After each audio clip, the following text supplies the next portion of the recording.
Tesla's got a big surprise in 2025 that no one is really talking about, but Tesla themselves just mentioned it, and it could be a really big deal. I know Model Y Juniper is sort of the new fan favorite in the Tesla sphere right now, and for good reason. I mean, it's got an all-new exterior design. It's got a bunch of interior upgrades. This is probably one of the most advanced Teslas you can buy right now.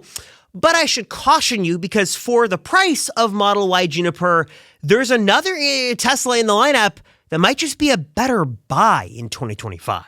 After looking at all the rumors and leaks and crunching the numbers, actually right now, the Model X might just be a better buy than Model Y Juniper in 2025 because they've never been this close in price before. Let me break down the key differences, tell you as a Model X owner myself, the things I love, the things I hate, the huge changes Tesla has in store for this vehicle for 2025, and just give you sort of some perspective on whether this is still worth it, why you might want to consider the Model X over Model Y Juniper, and some big surprises that Tesla has in store that all owners are going to be really, really excited about because no one's talking about this, but I'm here to spill the beans. Also, big thanks to Ethos for sponsoring this video. Okay, so to give a little context here, I've talked about the Model X on this channel before, and it's funny because the videos never are really crazy out of the gate. No one really seems to care, but over the long term, there is a lot of interest here on YouTube for Model X content. People want to know if this weird looking Frankenstein vehicle is still worth it, especially in 2025. And usually, I've kind of gone over this before, there's some key differences between X and Y, and who wants to pay double and all that stuff. But now, actually, when you run the numbers, the Model X and Model Y Juniper specifically have never been this close in price, which sort of has to make you rethink everything and rethink your buying decision because you don't want to make a mistake. Now, don't get me wrong, there still are some differences here in pricing between Model Y Juniper and Model X. You've got about a $60,000 price tag for the Model Y Juniper Launch Edition. Compare that to the $80,000 starting price tag of Model X. But I should say Model X actually does have a couple of little advantages here. One is you can save $1,000 if you go through a referral link where you cannot get any referral discount on Model Y Juniper. So there's $1,000 right there. This is also going to qualify for the $7,500 federal tax credit. And if you get FSD, you get one paid upgrade for free, which that could be worth $65,000, $7,000 in and of itself, depending on the upgrade you go with. Now, of course, as luck would have it, between me shooting and editing and getting this video ready for publication, Tesla dropped a sort of out of nowhere price adjustment of Model X, actually increasing the price for both models by $5,000. Which means a couple of things. One, no longer federal tax credit eligible for the long-range model, but it now comes with free, unlimited lifetime supercharging. And my point is still valid here. Model Y Juniper, Model X have never been this close in price before. And I actually think that this surprise price adjustment sort of gives some credibility to another sort of secret Tesla plan I think they're working on for this vehicle, but I'll come back to that a little bit later on. So again, there is still going to be a price difference here between Model X and Model Y, but the two have never been this close before, and I actually think for some people right now, Model X might now actually finally be worth it. And let me give you the perspective of someone who spent their own money on a Model X and tell you the things I like and don't like. Reason number one, of course, and really the biggest draw of Model X is going to be the doors. Not just the fact that every single door on the car is powered, except the front, but it's what Tesla calls the Falcon Wing doors. They're doors, not the powered front door that's opening, that open up sort of like Falcon Wings in a very unique and interesting way. And Tesla's actually had this on the Model X since the very beginning. They've been controversial for their design and also their propensity to have issues because of all the engineering that goes into something like this. But I will say, with this sort of door open configuration, it makes it really easy to get people and younger children and objects in and out of Model X. You have, 360 degrees of freedom, basically, you wouldn't have in another car. What that means in the real world basically is something like this. I've got a 3-year-old daughter. I've got to get her into her car seat. With the Model X Falcon Wing door, I'm able to have that door open up And then I'll use, look, her baby doll here as an example here, 360 degrees of full freedom to pick her up and put her in the car. And I've got all this room here to move around. It's kind of hard to articulate and show on camera, but if you're someone with young children or you've just got people in and out of the car all the time, having this much space is really nice. Plus, when it's raining, you sort of have a built-in cover to sort of shield you from the elements, which is sort of nice as well. And then, of course, closing it, you've got a couple options. Going to be either a button right here, or if you're on the outside, there's a button right there. It's going to close just like that. But if the Falcon Wing door was so great, why hasn't Tesla put this technology on all of their other Teslas? Well, a couple of reasons for that. Now, if you're liking the sound of these Tesla surprises for 2025, maybe you're into buying the new Model Y Juniper or another Tesla and take advantage of some deals and savings, one of the things you'll really appreciate is that the buying process here is super simple. There's no haggling. There's no spending hours at a dealership. Tesla has really mastered and simplified the car buying process, in my opinion, the best way possible. Wouldn't it be nice if that level of efficiency and simplicity could sort of come to other industries, especially now that we're in 2025?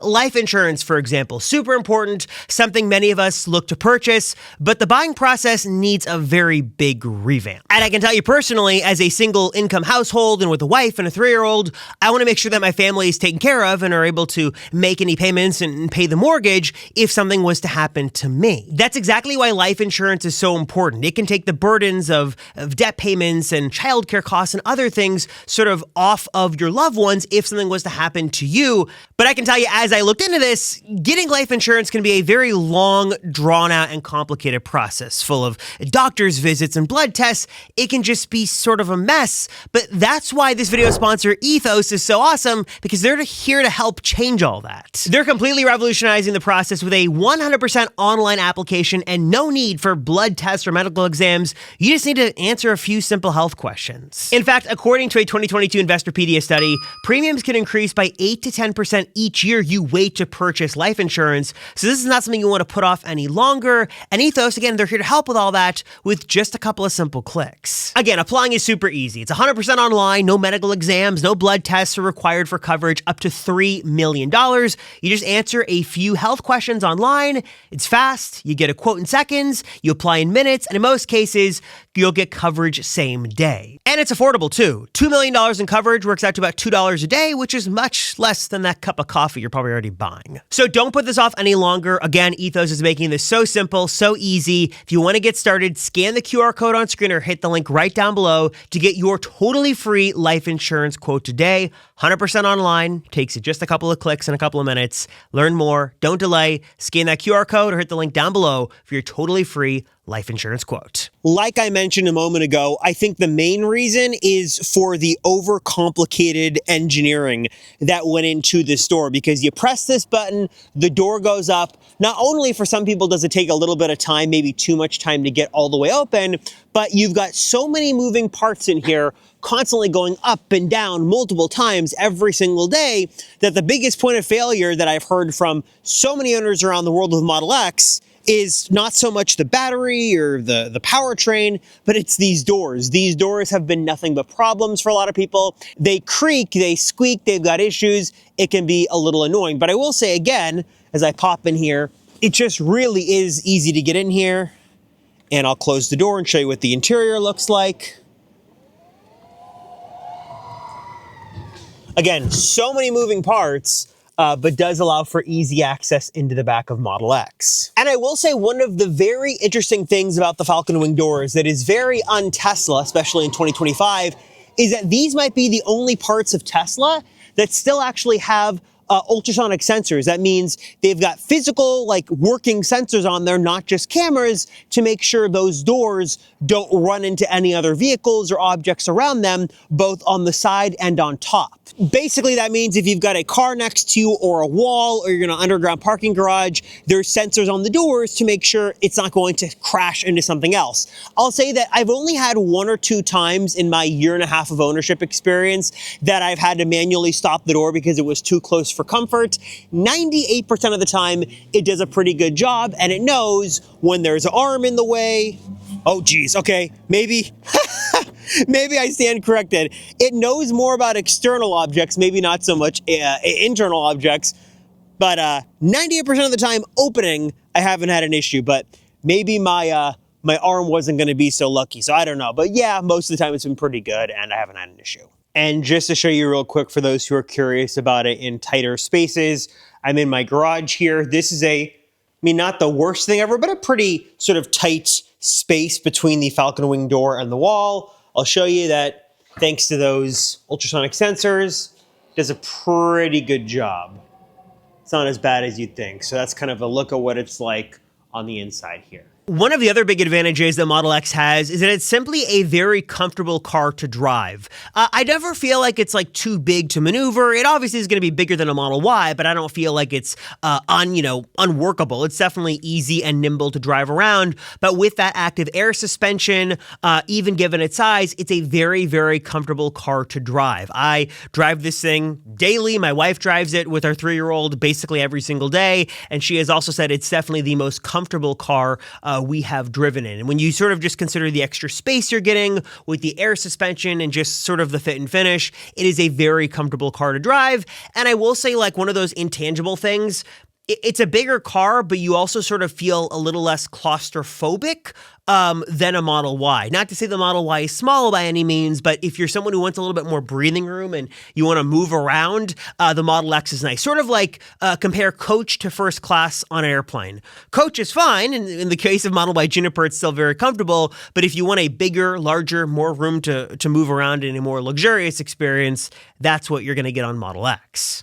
And again, like I mentioned, all the doors here are powered on Model X as well. Model X is the only Tesla that's got an automatic opening front door. And then if I put my foot on the brake, it's going to close the door. Again, it's a little extra thing on Model X. And I think one of the other advantages of Model X in 2025 is that it still does give you an elevated Tesla experience you're not going to find in any other model. Yes, Cybertruck is a unique beast. Model Y Juniper has got a lot of cool stuff, but Model X and even Model S still give you some things you won't find in other models. For example, I think overall build quality and material is super nice here. I've got the carbon fiber accent since this is a plaid. Big thing I think most people are interested in is the dual screen approach. So you've got 2 screens. You've got one that sort of shows you your speedometer and, temperature and battery percentage and stuff like that. And then another screen which you can use for all your media. Nice thing about this as well is it's also the only Tesla, or this in Model S, that have tilting screens. So that's sort of cool. You've got your nice center console area here. You've got the option for the yoke. There are definitely things inside of Model S and Model X that you won't find in other vehicles. And of course, if you're a performance junkie, you're going to want the Model X Plaid, which you just can't get with Model Y Juniper. At least even right now, there's not even a performance version shipping. So if you really do want the best performance and range and speed and a more luxurious experience, that's what you're going to find on Model X versus Model Y. All right, so that's all the good stuff, but I should say, even with all that said, there are still like 3 big reasons, even as a Model X owner myself, I'd recommend not buying this vehicle. One of the big ones, of course, to consider is price. Like I mentioned, Model Y Juniper and Model X have never been this close in price before, but you're still talking a stretch of about $10,000, if not $15,000. I guess it really sort of depends on your configuration, but you're still quite a ways away in terms of price for Model Y Juniper and Model X. And I think in a lot of cases, that extra $15,000, $20,000 probably isn't worth it. Especially when you keep in mind that Model Y Juniper Launch Edition is going to give you a lot of extra goodies. You're going to get things like the acceleration boost, you're going to get full self-driving, you're going to get the special badging and things like that. It is a little bit, of course, more expensive than the typical Model Y here, but also you are getting some extras for your money, which you're not getting that for free on Model X. You're not getting free lifetime supercharging like Model S. You're not getting any kind of bonus. You're just getting the stuff the vehicle has to offer, no more, no less. The second reason I sort of take pause in buying a Model X over a Model Y Juniper is that I think by and large, you're getting basically the same experience, if not in some ways a little bit of a better experience with Model Y Juniper over Model X. For many years, Model S and Model X, the higher-end Teslas, those were the only ones with the rear displays, the rear entertainment system. So for families, that was a really big draw, but now Model Y Juniper has that. Model X for a while had the air suspension refrigeration. It had cooled ventilated seats. Those were nice, but now Model Y Juniper has got that as well. The Juniper refresh also has things the Model X doesn't currently have, like a front bumper camera and RGB ambient lighting. There are definitely some trade-offs you're going to have here, but in a lot of ways, Model Y Juniper is giving you the same, if not in some cases, a better experience than Model X for a significantly lower price, which just makes the Model X hard to justify for its price. And I think as it currently stands, there's really only, I'd say, 2 or 3 big reasons I'd recommend going Model X over Model Y.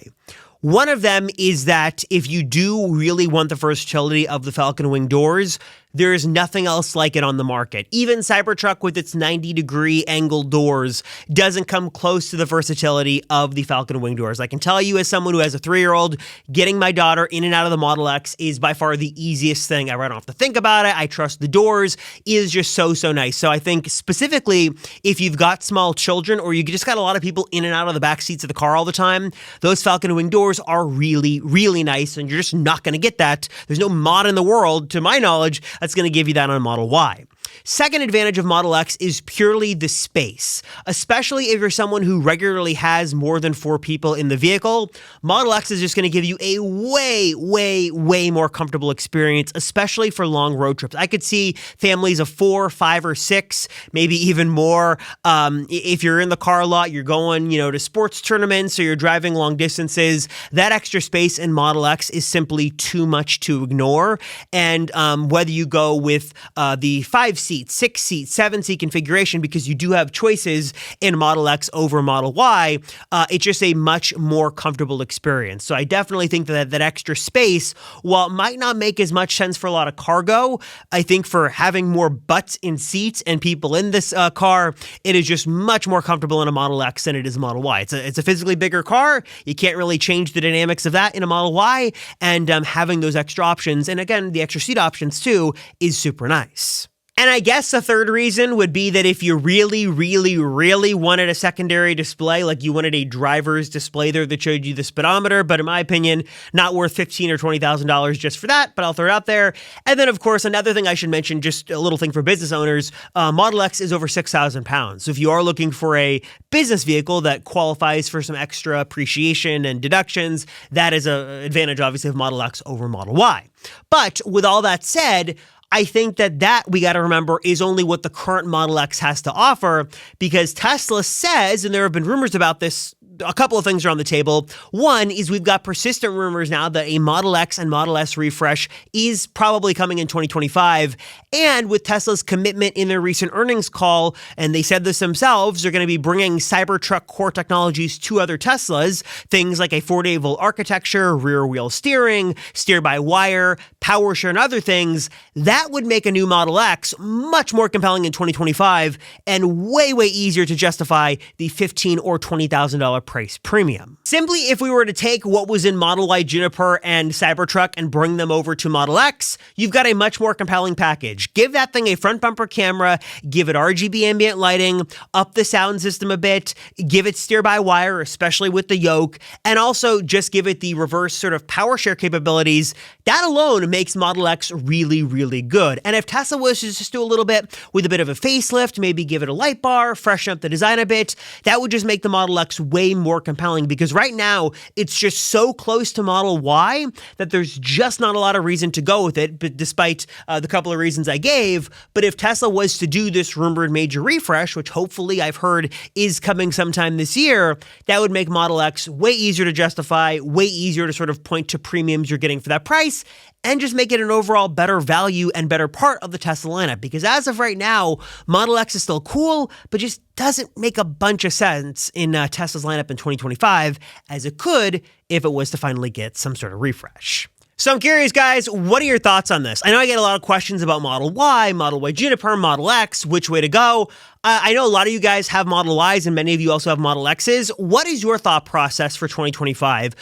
When you were buying your car, were you thinking a certain way? And especially now, if you were giving some thought to upgrading, which way would you go? Do you see a premium for Model X that's justifiable? Is Model Y Juniper better? What do you think a Model X refresh needs to have in order to sort of be competitive in 2025? Please drop a comment down below and let me know. And I'm also curious, for those of you who stayed at the very end of the video, I'm curious just like to get some sort of feedback on the channel. Do you guys like these kinds of videos? And what kinds of videos do you like? Do you like when I'm more in the studio doing sort of the multi-camera thing? Do you like when I'm more out and sort of hands-on? Do you like the hidden features? Do you like when I'm doing different things? Looking to experiment a bit more in 2025 and looking to get your feedback, so I'm creating the content you guys want to see. So please drop a comment down below and let me know. As always, I appreciate you guys. Thank you so much for watching. Thank you for your support. You guys are awesome. I'm Howard Rosenfeld, and I'll see ya in the next one.